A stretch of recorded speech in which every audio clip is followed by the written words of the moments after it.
Okay, we'll get started. Good evening and welcome to another Capital Live event brought to you by Spotlight PA. I'm Joanna Bernstein, Development Director of Spotlight PA, and I'm so glad that you've joined us today. For those of you who are new to our work or programming, Spotlight PA is an independent, nonpartisan newsroom producing investigative and accountability journalism about the state government and urgent statewide issues.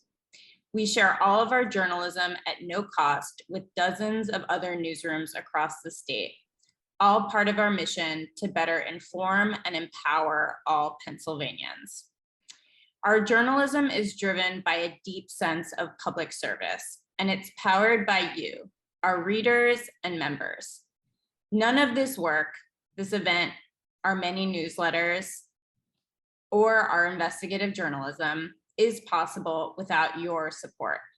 If you're already a member, thank you so much. I know several members are joining tonight, and it's great to see you as always. You are among a pioneering group of people all across the state making Spotlight PA possible. If you're not a member, please join us now. With your support, you can power some of the most impactful journalism in Pennsylvania and ensure we can continue to provide it at no cost. We need just 15 people to step forward right now and make a contribution to Spotlight PA so we can break even on this event and continue our vital coverage. So I'd like to pause here a moment and ask anyone who has the means to please make a gift now at spotlightpa.org/donate. That's spotlightpa.org/donate. Your contributions help us keep this programming free and available to all Pennsylvanians because access to information shouldn't depend on someone's income. If you're here today and you value this work and you can afford to support it, please donate at spotlightpa.org/donate. Lastly, some housekeeping items. We are recording today's event to share with those who can't make it. Thank you to all who sent questions in advance. If you have not yet asked a question, you can do so using the Q&A feature at the bottom of the toolbar here on the screen. We will get to as many questions as we can towards the end of our event. Now I'm going to turn it over to our moderator for this evening, Stephen Caruso.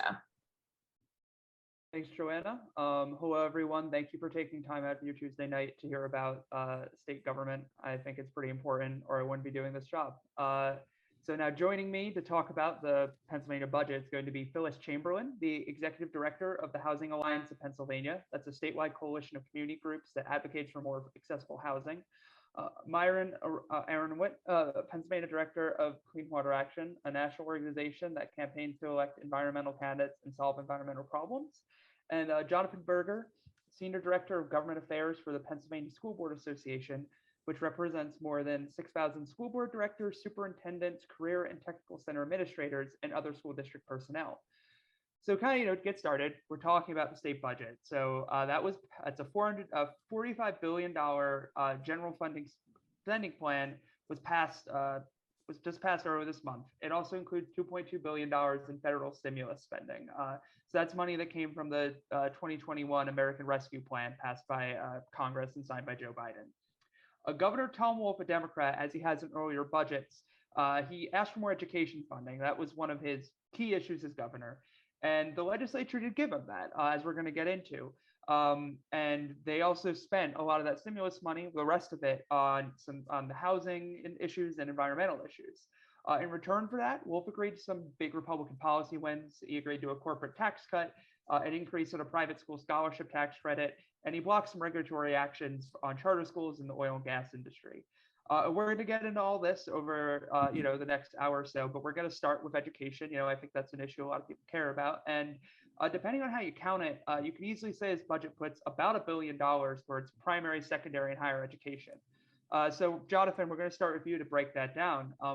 K through 12 school districts, the schools I think most Pennsylvanians send their kids to, they receive $525 million in basic education funding in this budget. How will that spending impact the coming school year? Thanks, Stephen. I appreciate you having me on panel. Honestly, the state budget included even greater increases, as you just mentioned, than the 525 million for public ed, and it's going to have substantial positive impacts. It's not quite the budget proposal that we saw from Governor Wolf earlier this year in terms of the amounts that he was seeking for education, but I would say it's still somewhat of a legacy cementing education budget for Governor Wolf, who has been very focused on education, and the legislature, which has also done a lot in terms of this funding in recent years. So, I won't go into every increased line item in the budget for education, but the most noteworthy increases include, as you said, that 525 million for basic education funding for all districts, and that's going to be pushed out through the BEF, funding formula that we created not long ago to kind of standardize how we send out those dollars. There's 225 million in additional dollars for the Level Up supplement to target assistance at the 100 school districts in the state that need it the most, and 100 million additional dollars in special education funding for all school districts. So while not all of the funding that we saw in the budget is included in these three, these are probably the most significant line items that we saw increased. And when we talk about what this additional state funding will be used for, or what the impact will be, we kind of need to take a step back and understand the impact of systemic budget pressures imposed by the state and federal mandates, which public schools are unable to control at the local level, and which have a significant impact on local property taxes and taxpayers. So to put it in perspective, we can kind of think about this in terms of, the systemic pressures on a family budget, where there's always those costs which can't be controlled, such as, the significant price inflation we've seen recently with gas and groceries. These types of things can force families to make hard decisions, such as finding additional jobs to make more money, or cutting their discretionary spending on things like Netflix or vacations or restaurants. So school budgets work in much the same way. The factors which are really driving increases in spending for schools are mandated costs which are beyond the control of schools. So we talk about mandates. Some of the big ones that we're going to talk about are pensions, charter school funding, special education, things like that. Really have an impact at the local level, and without appropriate funding from the state, can kind of force hard decisions like raising property taxes or cutting student programming in order to kind of make up for these mandates. So, looking at data over the last decade, we actually see that public schools in Pennsylvania have been pretty responsible with taxpayer dollars, keeping increases in spending under the rate of inflation, except in those few areas where cost increases are dictated by those, federal and state mandates. So pensions, charter school tuition, special education are our most significant cost drivers, and we can't control them. In fact, those three items alone, in terms of cost increases, account for approximately 80% of increased per student spending by school districts in the last 10 years. With costs exceeding the state funding increases by approximately $3 billion.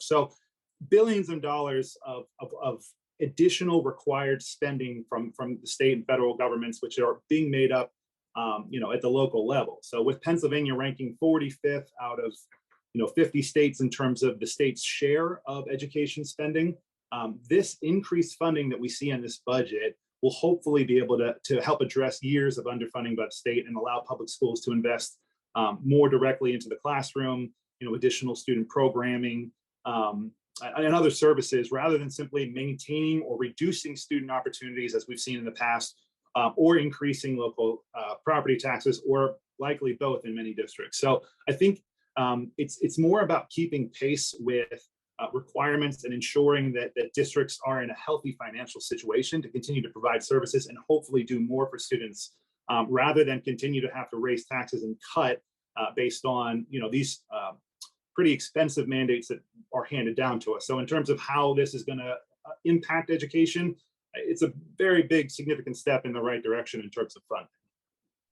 Yeah, and you mentioned, there are a lot of pots that got increased this year. One, to that in particular, there's $100 million into school safety and $100 million into school mental health programs. Now, we've seen the General Assembly invest into school safety before, but the mental health money, that seemed like something a lot of people were very excited about. We had Yeah. the shooting in Texas. Mental health becomes something everyone talks about when things like that happen. Do you have any sense of how that money is going to impact school districts this year as well?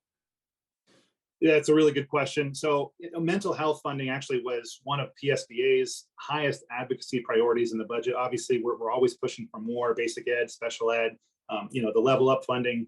But mental health was really something that kind of took hold of our members, and they really expressed that to us that they wanted to see something done in this area.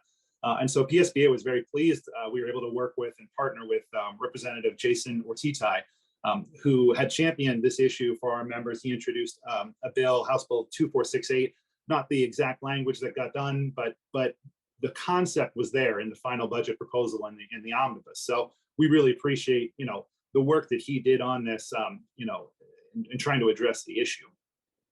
Looking at, the impact of these investments, I guess we need to know why the funding is even necessary. And I don't know how well the public is informed about this, but prior to the pandemic, the U.S. Surgeon General reported that between 2009 and 2019, the share of high school students who reported persistent feelings of sadness or hopelessness increased to about 40%. We're talking about almost like 1 in 3 students reporting this type of impact, which is alarming all on its own.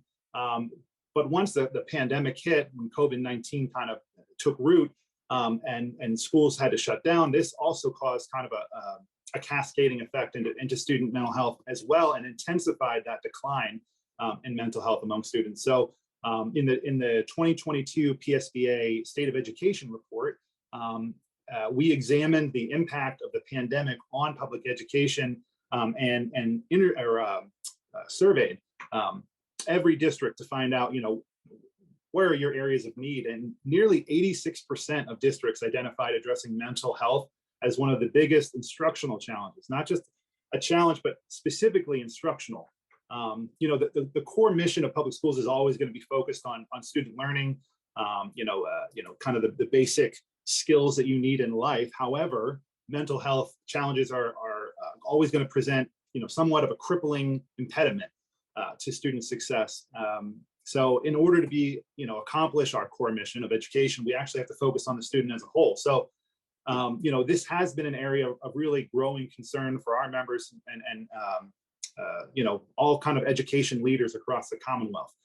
School districts did receive one-time emergency, federal pandemic relief funding through the pandemic, and a large number of districts also reported, I think about 87% reported using some of that funding to address mental health as well. The key here is that those funds are one-time only and are going to be depleted in the near future, and that's going to leave schools without appropriate resources to continue providing the much needed and kind of successful supports and services we've seen implemented. And so it was crucial for the state legislature to recognize this, which they did, and the governor, to recognize that need and really make resources available in the budget. And they did that through this $100 million for mental health.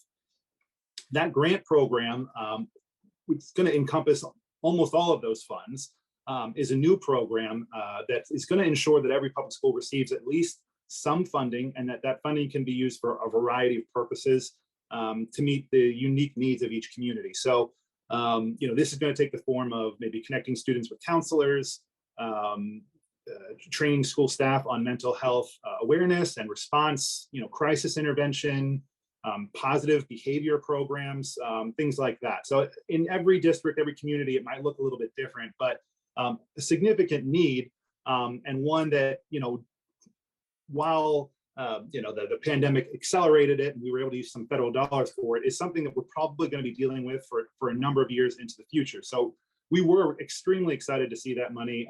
Our members were very grateful for that, and hopefully it's going to go a long way towards addressing some of the issues we're seeing with students, especially coming out of the pandemic. Similarly, I think you mentioned the security funding that was in the budget. That was also appropriated to the tune of about $100 million. And that would support the existing school safety and security grant program and training in this area as well. And this program was created in 2018, initially kind of spurred by concerns after the school shooting in Parkland, Florida at that time, but it continues to be an essential area of focus, as you mentioned, with the recent shooting in Uvalde, Texas. So both of these investments, I think for our members, were seen as essential, especially the mental health. And we were really, really grateful to see that. Hopefully we can really start to not only sustain the programs that we began during COVID, but also kind of increase our offerings as well because of this funding. And then, the other really big pot of this education money is the $225 million into Level Up funding. This is a line item that was created last year. It specifically funds the state's 100 poorest school district. Created last year, it's back $225 million into it. Any sense of this money makes a difference? And also just to go a little further too, because we got questions about it, there is this funding lawsuit kind of hanging over education funding. Is this the sort of like spending that the state needs to be doing more of to maybe avoid a ruling that they might not like in the court? I think there were probably discussions about that during the budget. I think it does help in that regard, to see, the legislature, the governor, working to address, some, really, systemic underfunding of education in the Commonwealth. I think this program specifically is something that PSBA and our members have been supporting, even before it was in the budget proposal last year, something that we had been talking about and trying to get more assistance to those districts that need it the most.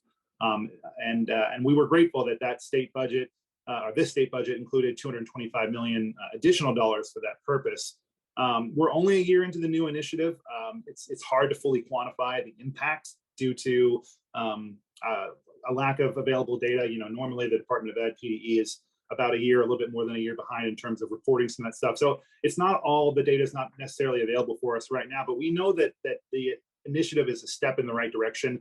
The resources are needed in assisting in kind of equalizing educational opportunities across districts.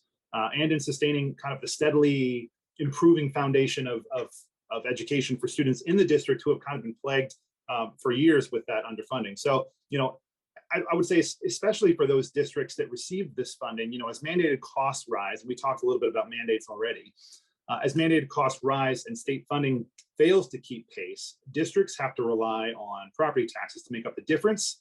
But in areas where property values and income levels are low or other socioeconomic challenges exist, this presents exceptional difficulties for these under-resourced school districts to serve their populations, often disproportionately large populations of students who live in poverty, have disabilities, or are English language learners. So, I think when we talk about the need is there. It's early in the program, but second year in a row that we've seen funding for it. 100 million last year, 225 million this year, and hopefully that's going to help public schools avoid cuts that we've been seeing, kind of cuts over and over and over again as these districts that are struggling try to balance their budgets. So hopefully we start to see a lessening of that as more money is directed to those districts. And hopefully it'll have a direct impact on student supports and learning opportunities as they have the funding to kind of increase what they're doing.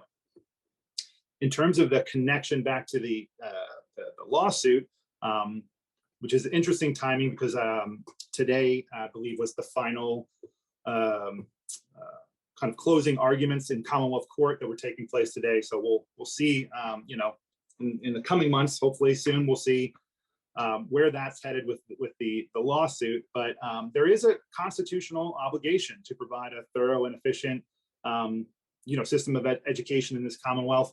That's what this lawsuit is about. I think the basic education funding formula, often people call it the fair funding formula, was a huge step a few years back when we introduced that and really started to kind of help standardize funding, but it's not just about the standardization of how funding is distributed. It's also about the amount of funding that goes through it. So I think both of those issues kind of play into the court case and into this $225 million appropriation for Level Up. So it's something that we're excited about. I think it's something that we're probably going to have to see continued into future years as well. This is not going to be a one or now a two budget kind of issue. I think as long as those districts remain kind of in the lowest of all school districts in the Commonwealth in terms of their resources and ability to provide an adequate education for students, we're going to need to continue to see a special kind of pot like this for that.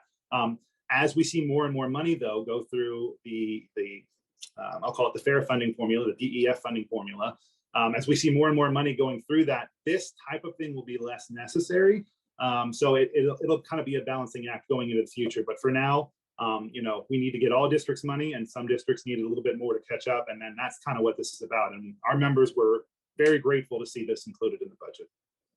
No, that makes sense. As you said, looking forward to, that's going to be the big question. We have a governor's race this year, so important. So, moving on, another big topic that was handled in this budget is housing. Pennsylvania has among the oldest housing stock in the country. It's definitely in the top 5. The State Realtors Association also estimated that housing prices in the state have rose 6% in the last year. This budget makes $375 million of investments into housing through 3 separate programs. And so, Phyllis is going to help us break that down. To start, I feel like, education has been on the agenda, environment's been on the agenda. Housing is something that I feel like I haven't heard many lawmakers talk about until this year. And then they got, put a lot of money into it. Why hasn't this been addressed until now? Sure. So first, I just want to say thank you to Stephen and the folks at Spotlight PA for having me and for all the great reporting you do all year round. So there were a combination of factors that really created the environment for this very significant state investment.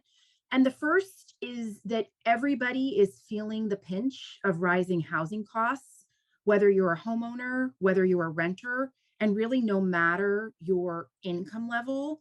And I think that the General Assembly and the governor really heard that and acted. So if you're a homeowner, it was really a great time to sell for a while, although home prices are starting to decline and stabilize. If you're trying to buy a home, costs have increased in many markets, so that's challenging. If you're a renter, rents increase by a certain percentage every year. But because of the pressure put on the housing market during the pandemic, rents are actually rising at higher percentages and faster than they usually do. The way that rents work is that they are a product of supply and demand. We don't have enough supply, and there is a great demand. And when housing costs increase as a product of that market, wages don't increase at the same rate. So even before the pandemic, there were a lot of households that were paying too much of their income in rent. It was really exacerbated by the pandemic. So that was really the first reason, is that there's just been so much increase in housing prices, no matter who you are or whether you're a homeowner or a renter.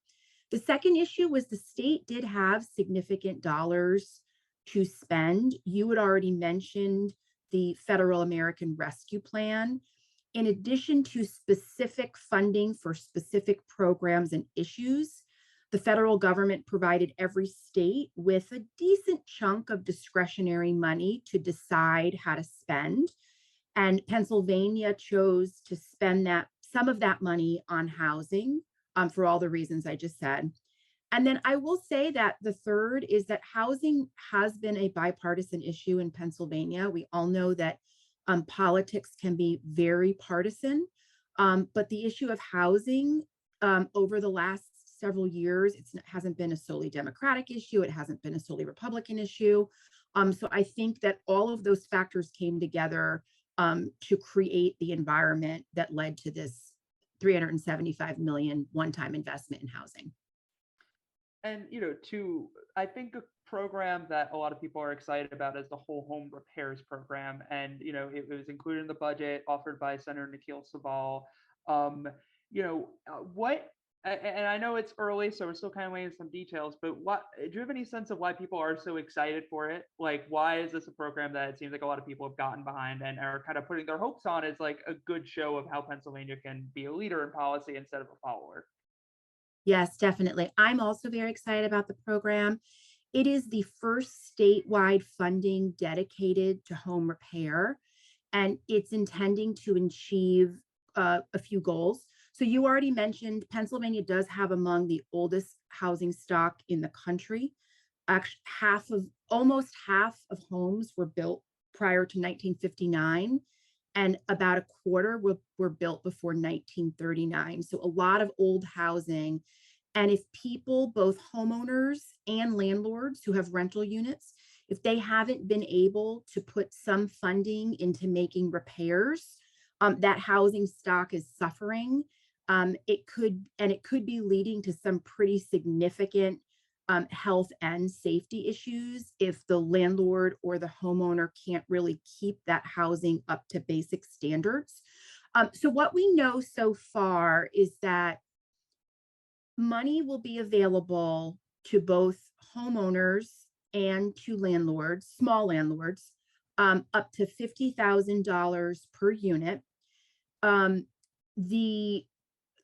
The money can be used for three things, and it could be all of these things or one of these things. It can be used to make, again, those repairs that ensure that a unit is fit for basic human habitation and free of conditions that might lead to health and safety issues. It could also be used for energy and water efficiency purposes, and in addition to addressing those issues. If you have elements in your home that help with that, you can reduce your overall monthly costs, which is also important. And then the money could also be used to make units accessible for individuals with disabilities.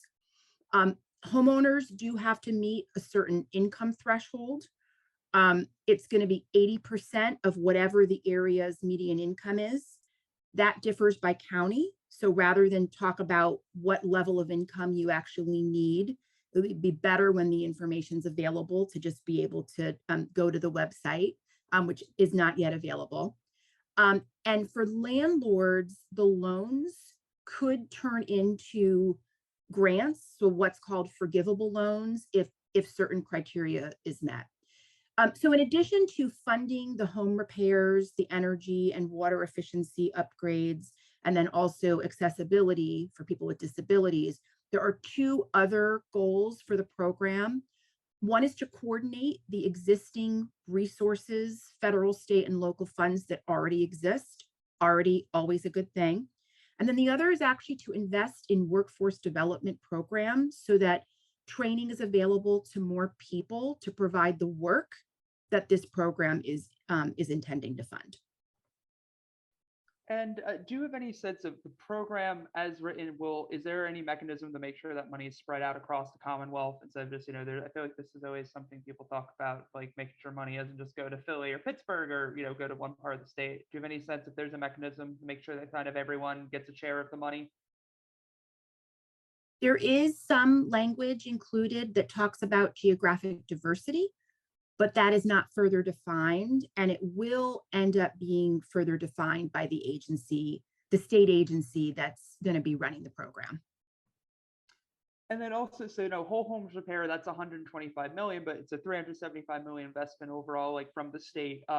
And what are the two other programs that are designed to try and, and how will they impact the state housing market for buyers, for renters, for housing developers?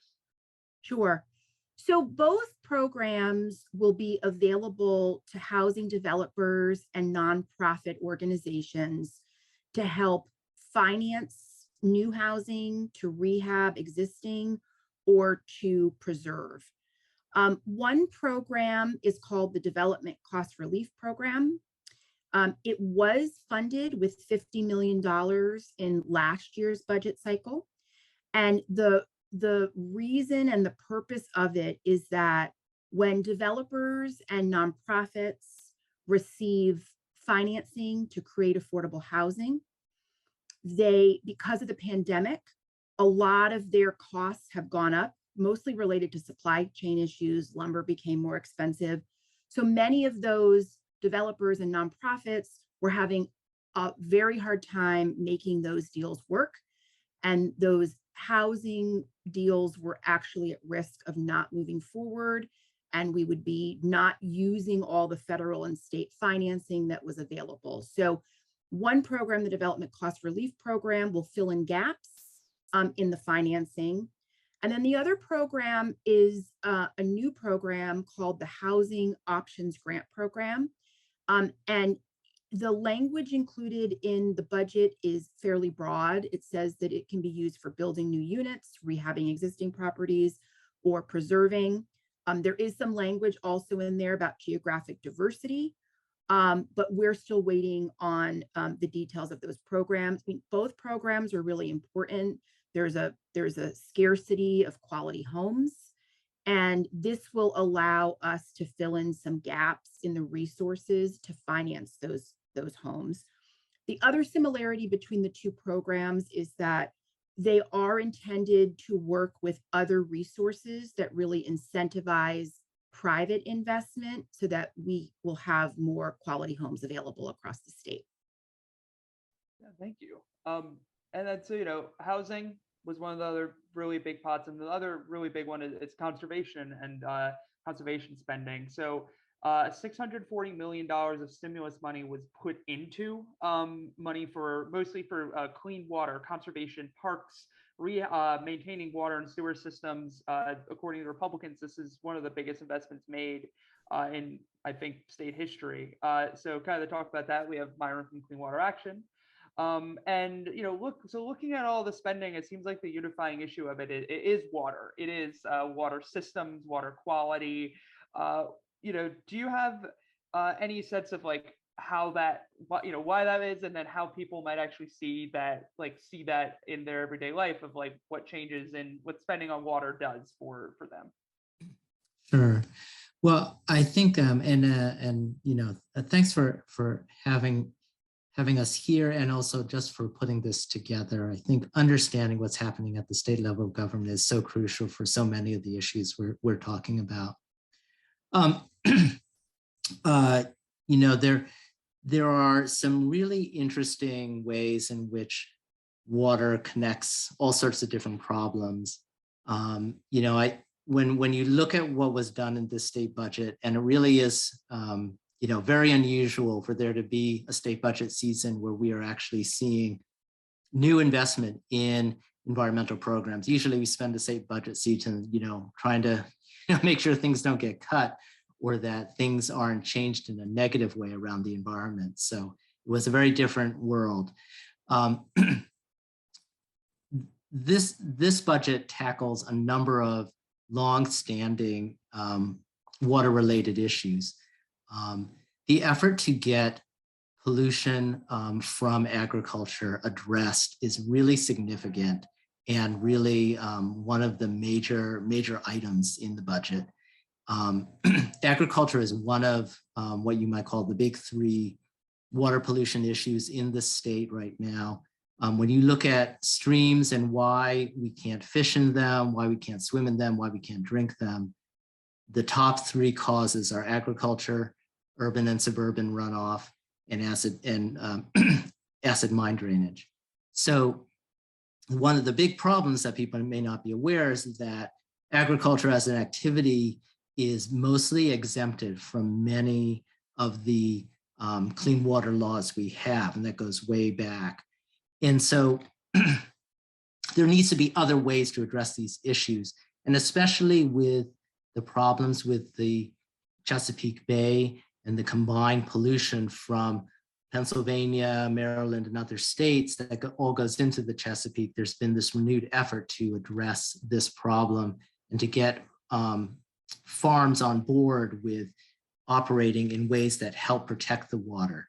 Now, this program is going to be really beneficial because it's not just telling farmers what to do, it's putting up resources so that farms can take the appropriate actions without feeling like their livelihood or their farm is on the line, those sorts of things that are the kinds of fears that tend to stop these sort of programs.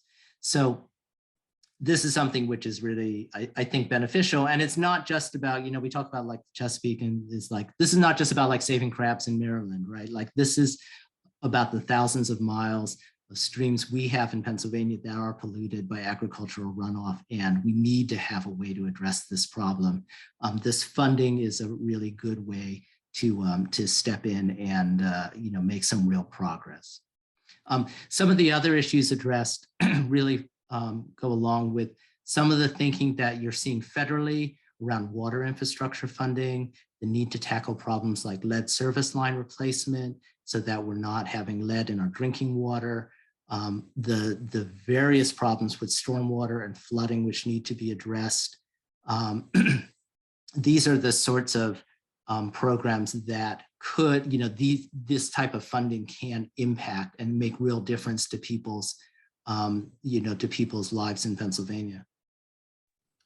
The line, Pennsylvania has spent money. Like I remember originally when this was pitched, it was always told to me to be Growing Greener 3. That branding was tossed, but that refers to a line of spending programs that the General Assembly passed, I think, in the 90s and 2000s on environmental. And I'm saying all this just to say, do you agree with that line, that this is one of the most significant, if not the biggest, investments the state has made into environmental policy and environmental spending in the last, I don't know, 2, 3, 4 decades?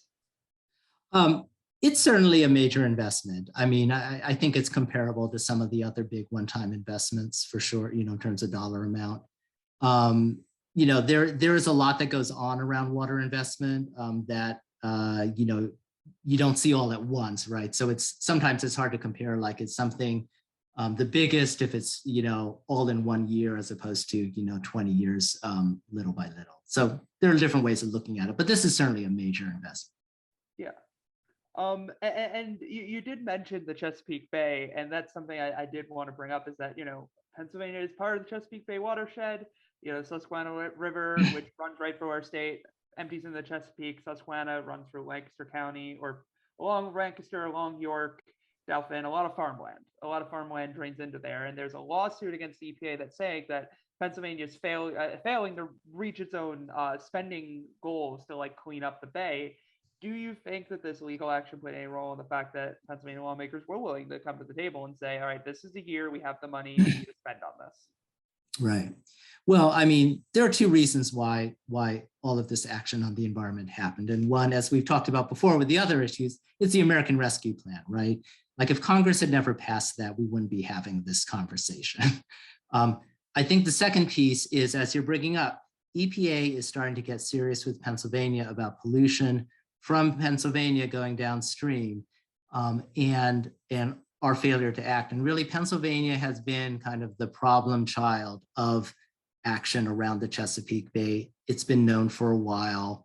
EPA is starting to get really serious. And I think when EPA started saying, like, we're going to start taking action on our own in Pennsylvania to deal with this problem if you're not going to deal with it, I think that certainly gets a lot of attention in Harrisburg, that like, okay, we don't want folks telling us what to do. We want to decide what to do and then go do it.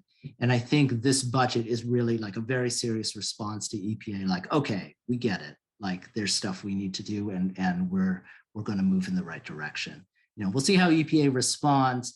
I think, we would certainly hope that EPA will stay engaged on this and not say, okay, everything's fine now. Because, I think programs like this have lots of potential, but there's a huge amount of work that has to happen to actually make them go effectively. And that's something which is going to continue to need oversight. And then just the last question is, I kind of wanted to talk about the environment conservation, and water is certainly a very classic issue of that. So I'm not trying to downplay water issues and water quality, but I think especially in this day and age when people talk about the environment, they think of climate change. They think of that creeping issue that a lot of the earth getting warmer and all the havoc that wreaks. So is there do you know if any of this money that's been spent is going to have any impact on Pennsylvania's leading status as a carbon emitting state in the country? Yeah, that's a great question. Interestingly, I'm in thinking about that. Really, the best thing in the budget that happened for climate was coming out of the housing bill. I mean, the whole home repair program is something which, is getting weatherization and energy efficiency out to people who can really use it. And that's something which I think that's where you're seeing the impact on climate happening right now. There's so much, the fossil fuel industry has blocked major regulatory change. And the fact that people in this state want to see climate change addressed, they're taking it into their own hands. And I think that's something where, there will be a lot of eagerness for that aspect of the program, because it's the classic win-win, right? I mean, you're protecting the environment, but you're also protecting your wallet. And that's something which I don't think gets talked about enough, about how, these kind of efforts really are beneficial to both the economy and the environment at the same time. Now to sort of bring in some more of the panel, one thing I highlight at the top was trades. Budgets or deals, deal making happens. If you've been reading Spotlight, we tried to highlight some of it. So, and I mentioned at the top that Wolf got a lot of what he wanted in some cases, or, part of what he wanted. And that's because he had to work with the Republican General Assembly. So, starting with education with Jonathan, Wolf agreed in an associated budget bill to back off on some regulations that he was pushing on charter schools. I believe there was around ethics, around some of their finances. It was a bunch of changes that I know the charter lobby didn't like, a lot of Republican lawmakers didn't like. And Wolf backed off, and he's done this before. He did it last year. This is a common thing for him. But do you think that was a fair trade of seeing this funding that more school districts are going to get, but then seeing these regulations now put aside, and they're going to wait for another day? That's a really good question. I don't know if I can comment on whether it was good or not good for him to do it. I'll say this, in the end, the governor wanted significant education dollars. I think the Republican majorities in the House and Senate were not inclined to give him close to what he wanted, and so some negotiations took place in order to try and to get a little bit closer to those numbers, and I think that is positive. I think the significant increases that we talked about in education funding are certainly positive. I think his charter school regulations, which were really very much focused around accountability, transparency type issues, I think was a step in the right direction. Certainly not necessarily a panacea in terms of resolving charter school issues. I think PSBA and our members know that in order to see a true charter reform happen in the state, it's going to have to be legislative and done statutorily. There are certain issues such as funding and the funding formulas for charter schools that just can't be done regulatorily. So I think, again, it would have been nice to see, some charter school regulations addressing transparency, accountability, and other issues like that. But it certainly wouldn't have fixed our charter school issues in the Commonwealth. So the governor being able to use that as kind of leverage for additional funding, pluses and minuses in terms of the charter impact, but I think overall a nice result in terms of the budget. And then, Myron, on the environmental side, Wolf has often, I think, shown wheeling and dealing on environmental issues. And I think that this year, looking at, there's this environmental funding that was approved. In fact, there's even some more, I think, out of the general fund, which I could have mentioned, but, just the stimulus money. Then he allowed the lapse in the law bill that stopped the regulatory action he was making, which would have that got rid of a rule that would have increased the prices for companies to put up when they drill a new well, with the idea that that money is usually set aside to plug the well in case they don't get to it themselves. And these wells are a big issue when it comes to leaching carbon in the atmosphere. There's a whole bunch of problems with that. But anyway, Wolf made that trade as well. He said, I'm going to let this bill become law. That ended his move to increase those rates, something that the conventional natural gas industry, I think, was in particular taking a look at. How do you feel about sort of, that deal that was made? Well, we were obviously very opposed to the legislation that did pass and had urged Governor Wolf to veto it. But it wasn't a coincidence that the legislation passed on the day the budget passed. It's clear that this was a quid pro quo, and we think that is really unfortunate. For the climate plus that I mentioned before, there's a real climate minus, right? I mean, I live in Pittsburgh. I mean, there are thousands of wells, oil and gas wells in this area in Western Pennsylvania that have been abandoned. They're not just spewing methane, which is causing our planet to heat up, but they're spewing water pollution, air pollution, other air pollutants that are affecting local communities. And the oil and gas industry really needs to take responsibility for this, to block efforts to ensure that there's a real bond put up that can cover these kinds of damages when industries walk away from what they made money off of is going to cost taxpayers money down the road. And we see that already from how many wells are abandoned just in Pennsylvania. And so overall, this is kind of like a hard question, but as we talked about, stimulus money is what funded a lot of the new programs that we talked about on housing and the environment in particular. And I think my conversations with budgetary sources told me that this is imagined to be one-time spending.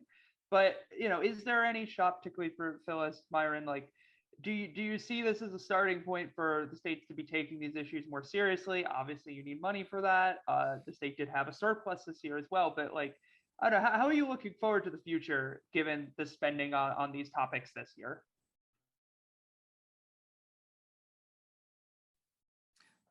Well, I mean, I as I say, every budget season is its own struggle. But I think that it does, creating precedents for future efforts is always important, right? I mean, these are issues that you can reach some agreements on. Addressing a problem like lead exposure, for instance, and this kind of carries over to the housing side too. You're seeing more and more places really recognizing that these are not political issues. These are issues that people agree need to be dealt with.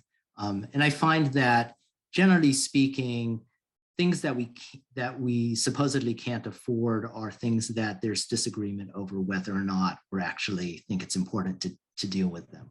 Once you get people to agree, okay, we do need to deal with this problem, that's when there's money available. So I think that is the core step forward. So on housing, starting with the whole home repair issue, as we've said, this is the first time that there's been a state investment focused on home repair. There was a lot of momentum behind the legislation that was introduced. But in addition to home repair, the legislature has for many years prioritized policy and funding around the issue of blight. So the prevalence of vacant, abandoned, and tax delinquent properties, which impacts every community in Pennsylvania, whether it's urban, suburban, a small town, or rural. And home repair is a preventative strategy to prevent more blight from occurring. So I think that this investment, which is pretty significant, although one time, really could lead to additional funding and programs for home repair. So I think that it creates even more momentum and examples of what could be done to address this issue, which is an issue that's important for a lot of different reasons: blight, housing, and energy efficiency. Then on the issue of housing, there is a program that the state has invested in for the last few years. The acronym is PHARE, P-H-A-R-E, and it makes funding available to every county in the state, to nonprofits and local governments to address a variety of housing issues. We've been working to advocate for an increase to that funding, and we have had a lot of bipartisan support. So the funding that was included in this state budget will also lead to more examples of why it's important to increase funding for that program in the future. Yeah, and it does seem like the state that has a track record of one thing. It's like they create programs and then they might be fallow for a year, a decade, who knows? But then they kind of, it seems like they like to circle back. I thought of that with the growing greener. I mean, it seems like that circle back mentality when we have the money is common up in Harrisburg. One question too that I'm going to take is, because we got this from a lot of you, was what happened to Wolf's $2,000 checks? And the easiest thing I can say is that, I hope it's kind of been clear from all the conversations, all the answers, is we live under divided government. Tom Wolf's the governor and he can barnstorm the state, and he's done that repeatedly. He's done that with a lot of programs, especially everybody does it pre-budget season.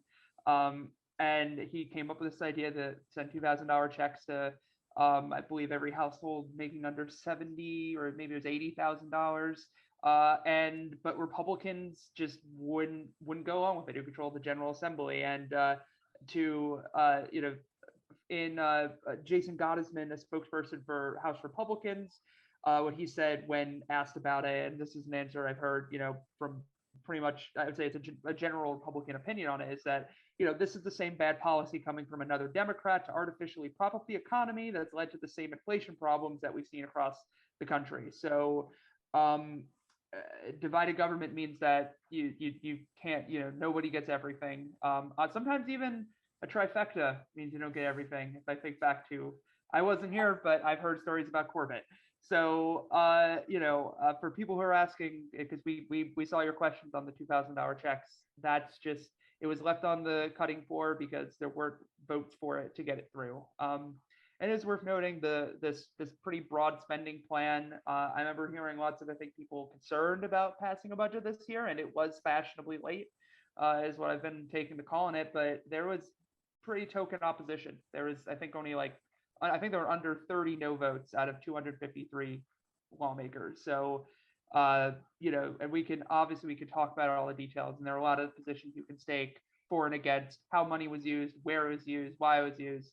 But this is something that passed with a lot of support for when I feel like beforehand, and I don't know if everyone else would agree with me, I feel like hearing beforehand, everyone was like, oh no, are we actually going to get this done this year? Let's see here. So we have some other questions. I'm going to take a look at what we can address here.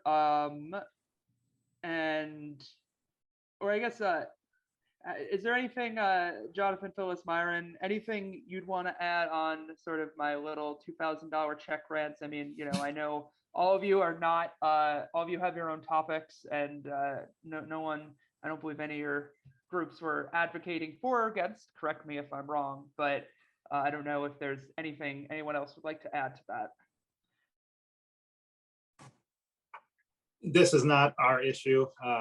We have zero platform requirements from our members on addressing this issue at all. I'll just say, I think, the divided government that you spoke of is one aspect. And I think another aspect for all of these issues and how the budget played out generally just is that it's an election year, and funny things happen in election years.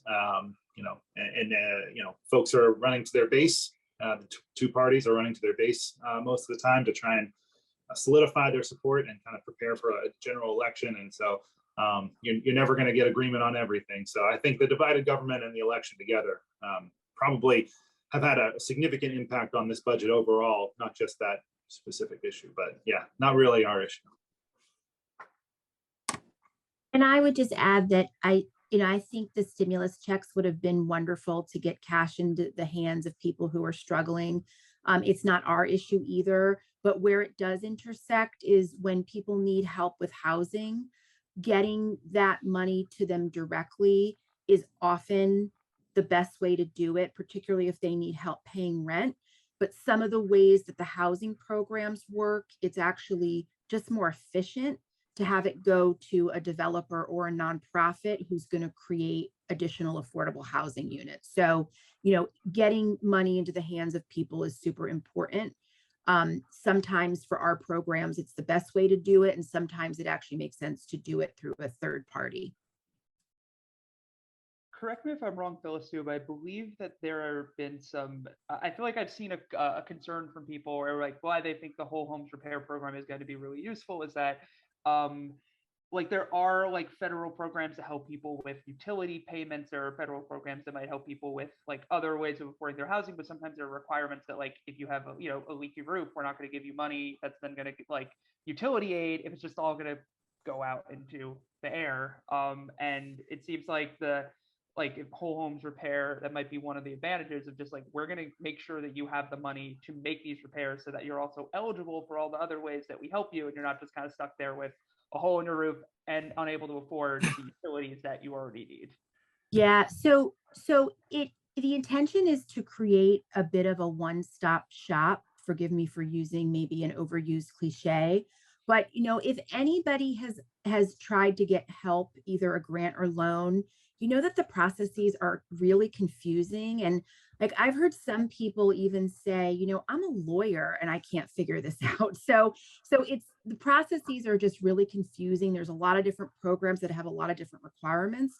So having one entity in a community really looking at what are all of the resources available and how can you apply once and not have to apply to multiple programs and agencies and probably get turned down by most of them. That's really valuable and could really be a model for a lot of other programs.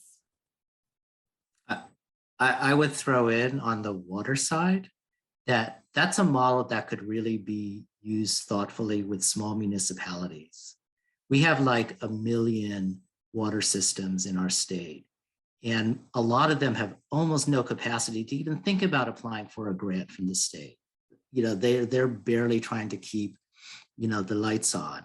And when you've got like all these different programs, some are loans, some are grants, they're in different agencies, it's very difficult for the money to get to the communities that need it most. And I do think that is like a problem in terms of how some of these programs get set up. They have extremely good intentions, but if there aren't folks out there really helping, especially, you know, the under-resourced institutions that have to actually run these systems, you know, you're going to have problems. So that's just something to think about for the future. And then also just getting to some audience questions, I see 2 people asked about the tax rebate. I'm going to add a link that responds to people who asked as well. We did write about this. There's a rebate, a property tax rebate that's going to people who already qualify for the program. So it's not an expansion, but people who already qualify will get significantly increased checks. And Phyllis, you're nodding. Can you speak to that? Is this something you've worked on with the Housing Alliance? It is. I don't have a lot more to add, though. I think if you give people the link, that's the best way to find out if you're eligible and how much you might be able to get. Yeah, my apologies. I don't have the exact eligibility on, but basically, if you have already received it, you're going to get it, and you should check. I think I've put the link in, and we'll make sure that goes out to everyone as well. But basically, like, apply for that, get into it, and you will get that automatically. There's nothing else you have to do. Yeah, Stephen, I'm sorry. I was just going to add, I think it's also important to note that increase, I think, was like 140 million. It's a 1-year increase to the program. So I think, you know, that shouldn't be anticipated that it continues in perpetuity this way in future budgets, but it's a nice, at least 1-year increase that we saw. Yeah. Let's see. And then we also got a question beforehand on election funding, which I will tackle really quick, which is that because there was a small election component to this budget. It was basically a trade. Everything's about trades this year. That's divided government, where Governor Wolf agreed to basically sign a bill that bans private election funding. So this is funding from like private foundations. Like there's a lot of political hay made about donations from a Mark Zuckerberg founded foundation to county election officials in 2020. Those county election officials said this money was needed to like buy basic expenses, but Republicans and Trump seized on it. But Wolf agreed to get rid of that in return for about $40 million. I might be underestimating, my apologies, but for state or for counties that they could access that money and it will go to them on a per capita basis. So more state election funding, but no private funding. That was all that was agreed to. I think there were Republican efforts to try and get more, but Wolf drew a line on that as he has for the past about year and a half when it comes to election issues. So with all of that said, I know we got some questions. There's a lot in this budget. Spotlight's gonna be trying to pick apart more of the details as we move forward. You know, it's a big document, billions of dollars of spending. So look for more for us. But thank you so much for paying attention. And I'll toss it back to Joanna, who's going to close us out here. Hi, everyone. Thank you so much for joining us tonight. Central to the mission of Spotlight PA is ensuring that Pennsylvanians in all corners of the state, regardless of their financial resources, have access to trusted, nonpartisan, fact-based journalism to be informed, equipped, and empowered in everyday life. So as we always say at the end of our events, this conversation was just the beginning. Regardless of where you stand on the issues discussed, please take what you learned today, continue to get informed, talk to your elected officials and neighbors, and continue to be engaged in our great state. Today's event was a free public service provided by Spotlight PA.